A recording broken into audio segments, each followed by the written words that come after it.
वातावरण आहे, एकदम मस्त वातावरण आहे, उत्साहाचं वातावरण आहे। पहिला फेज, दुसरा फेज आज आहे, तिसऱ्या फेजच्या काल लातूरला मी होते, आज धाराशिवला आहे आणि लोकांमध्ये प्रचंड उत्साह पाहायला मिळतोय। जबाबदारीने तुम्हाला मी सांगते, तळागाळातल्या लोकांशी बोलत असताना या ठिकाणी मोदीजींच्या योजना, लोकांच्या जीवनात आलेलं परिवर्तन हे मोठ्या प्रमाणामध्ये त्या ठिकाणी दिसून आलेलं आहे आणि त्यामुळेच पुन्हा एकदा मोदी सरकारला, महायुतीच्या आमच्या सगळ्या उमेदवारांना भरभरून मतदान त्या ठिकाणी होणार आहे। तिरोड्यासारख्या अतिदुर्गम भागामध्ये एक 80 वर्षाची आजी आम्ही पॅम्पलेट वाटत असताना कोण ओळखीचं दिसतंय का आजी म्हणून आम्ही विचारल्यावर, आऊनाजी आमचे मोदी आहेत अशा पद्धतीचे उद्गार काढणारी आमची आजी परवा नांदेडच्या देगलूरमध्ये माझी गाडी थांबवून हातातलं पॅम्पलेट दाखवत आमचा मोदी याने आम्हाला घर दिलं, आमचा मोदी याने आम्हाला राशन दिलं असं म्हणणाऱ्या महिला, यांचे फोटो सुद्धा आहेत माझ्याकडे।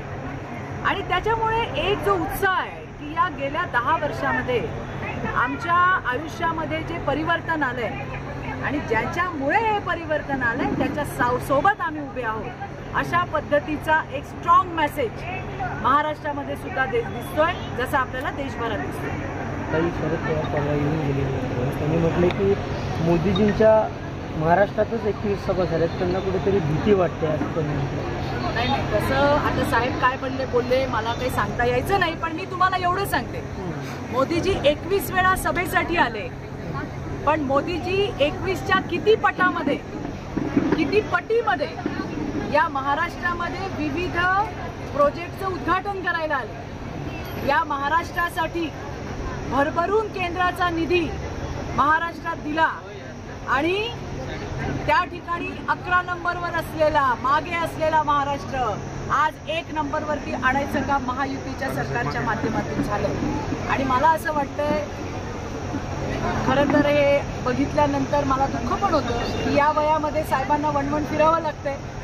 आमच्याकडे मोदीजी एकटे नाहीत, आमचे अमितभाई त्या ठिकाणी आहेत, आमचे राजनाथ सिंगजी त्या ठिकाणी आहेत, आमचे नितीनजी गडकरी त्या ठिकाणी आहेत, आमचे JP नड्डाजी त्या ठिकाणी आहेत, आमचे देवेंद्रजी त्या ठिकाणी आहेत, आमचे बावनकुळेजी आहेत, आमचे अजितदादा आहेत, आमचे एकनाथरावजी आहेत, अशी खूप मोठी यादी सांगते। पण इतक्या या वयामध्ये सुद्धा ज्या पवार साहेबांनी ज्या नेत्यांना घडवलं ते मात्र कुचकामी ठरले आणि म्हणून या वयात सुद्धा साहेबांना इतक्या सभा घ्याव्या लागतात। त्याच्यामुळे मोदीजींच्या 21 सभा त्याच्यापेक्षा कितीतरी पटीत महाराष्ट्राला विकासाच्या वाटेवर नेण्यासाठी मोदीजी आले, हे सुद्धा आपल्याला विसरता येणार नाही। बारामतीची निवडणूक आहे आणि काही सर्वे आले की ज्यामध्ये सुप्रिया सुळे या निवडून येतात असं त्या सर्वेमध्ये आलं, तुम्ही त्या ठिकाणी गेला होता, काय परिस्थिती आहे? सर्वे तर छत्तीसगडचा पण आलेला, सर्वे तर मध्य प्रदेशचा पण आलेला की भाजपचं काही नाही, भाजप निवडून येत नाही। आणि त्याच्यामुळे असं आहे की या सर्वेवरती काही चालत नाही। या देशामध्ये आणि महाराष्ट्रामध्ये एकच गॅरंटी चालते, त्याचं नाव आहे मोदी की गॅरंटी। सर्वेवाले आम्हाला मतदान करत नाही, आम्हाला जनसामान्य जनता मतदान करते, जिच्यापर्यंत योजना पोहोचवण्यामध्ये आम्ही यशस्वी झालोय। आम्हाला राहिला प्रश्न बारामतीचा, तर जसं अजितदादा बोलले होते ते खरं आहे की आज जे सगळे पवार तुम्हाला दिसतंय कोंडाळं फिरताना, हे इलेक्शनच्या नंतर परदेशात असणार आहे आणि पुन्हा गल्लीमध्ये अजितदादाच उभा असणार आहे बारामतीकरांचे प्रश्न सोडवायला, खडकवासल्याचे प्रश्न सोडवायला, दौंडचे प्रश्न सोडवायला आणि त्या लोकसभेमधल्या सगळ्या विधानसभेचे किंवा बारामतीचे प्रश्न सोडवायला। आणि त्यामुळे बारामतीची जनता, बारामती लोकसभेची जनता सुद्धा हे सत्य त्यांना माहिती आहे आणि म्हणून अजितदादांच्या मागे संपूर्ण शक्ती आपल्याला एकवटलेली पाहायला मिळते। एवढंच तुम्हाला मी सांगेन, 4 तारखेला बारामतीचा विजय जर कुणाचा होणार असेल तर तो सन्माननीय पवार साहेबांच्या सुनेचाच होणार। चित्रताईंची तोप भाषणात पाहायला मिळते, मात्र लोकसभेत विधानसभेत कधी संधी मिळणार आहे का नाही, तसं काय अपेक्षा व्यक्त केली की नाही? असं काय नाहीये, 20 वर्ष होती साहेबांकडे, भाजपमध्ये तर मी आत्ता आली आहे, आणि काम करत असताना प्रत्येक वेळेला मला काहीतरी मिळायला पाहिजे म्हणूनच मी काम करते असंही नाही आहे. आज मला आनंद मिळतो की ज्या महिलांसाठी या देशातल्या या महाराष्ट्रातल्या 50% आबादीसाठी काम करताना तिचं काम करून दिल्यानंतर तिच्या चेहऱ्यावरचं समाधान बघताना जो अतूट आनंद मिळतो तो कुठल्याही आनंदापेक्षा मोठा. ताई, आपण म्हणात विकास विरुद्ध विनाश, सत्य विरुद्ध असत्य, नेमकं काय म्हणायचं आपल्याला? ही लढाई आहे ना, ही महाराष्ट्रातली लढाई किंवा देशातली लढाई ही नरेंद्र मोदी विरुद्ध राहुल गांधींची आहे. आणि त्याच्यामुळे राहुल गांधींची परिस्थिती काय आहे तुम्ही बघताय. मोदीजींनी त्या बिचाऱ्याला काय सुधरूच दिलेलं नाही अशी परिस्थिती आहे की त्याला काही सुधरतच नाही आहे. काहीही बोलताय. जब आप गॅस जलाओगे उसमें कोयला डालोगे इथून म्हणताय. बाबाला अजून माहीत नाही गॅस कशावर पेटतो, कोळशावर पेटतो का LPGच्या सिलेंडरवर पेटतो. अशा पद्धतीने भ्रमिष्ठासारखी त्यांची अवस्था झालेली मला पाहायला मिळते. आणि त्यामुळे विकास हवा असेल तर त्या ठिकाणी नरेंद्र मोदी आणि भारतीय जनता पार्टीची साथ आपल्याला घ्यायला पाहिजे.